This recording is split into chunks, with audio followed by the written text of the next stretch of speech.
ইসলামী দলের নেতৃত্বে এসেছেন, বিভিন্ন গুরুত্বপূর্ণ নেতৃত্বে এসেছেন। এই অনুষ্ঠানে উপস্থিত সম্মানিত সাংবাদিক বন্ধুরা সহ সংগ্রামী দেশবাসী,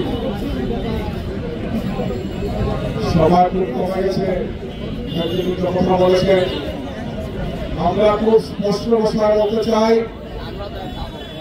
এই হামলা ছিল একটি দলের উপর হামলা ছিল না, এই হামলা বাংলাদেশের উপর হামলা, এই হামলা বাংলাদেশের গণতন্ত্রের উপর হামলা।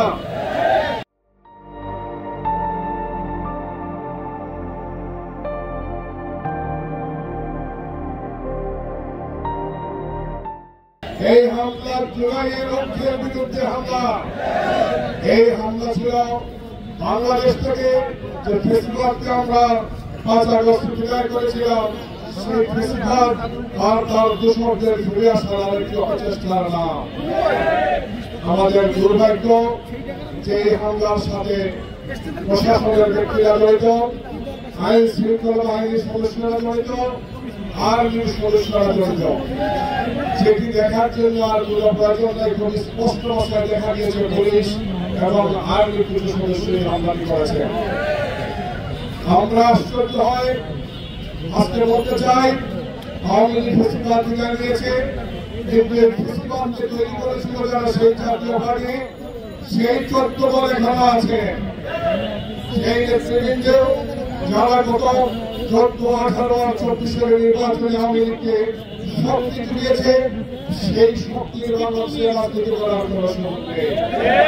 বাংলাদেশের মানুষ আওয়ামী ফেসিবাদ মুক্ত, জাতীয় পার্টি মুক্ত, 14 দল মুক্ত বাংলাদেশ করতে চায়। আজকের সমাবেশ থেকে আমরা সেই প্রশ্ন দিতে চাই, অবিলম্বে সন্ত্রাসীদেরকে গ্রেফতার, আইনের আওতায় আনতে হবে এবং ভবিষ্যৎ বাংলাদেশের জন্য এই দলের কোন আক্রমণ হলে দেশবাসী আমরা ঐক্যবদ্ধ সেই প্রতিরোধ করবো ইনশাআল্লাহ।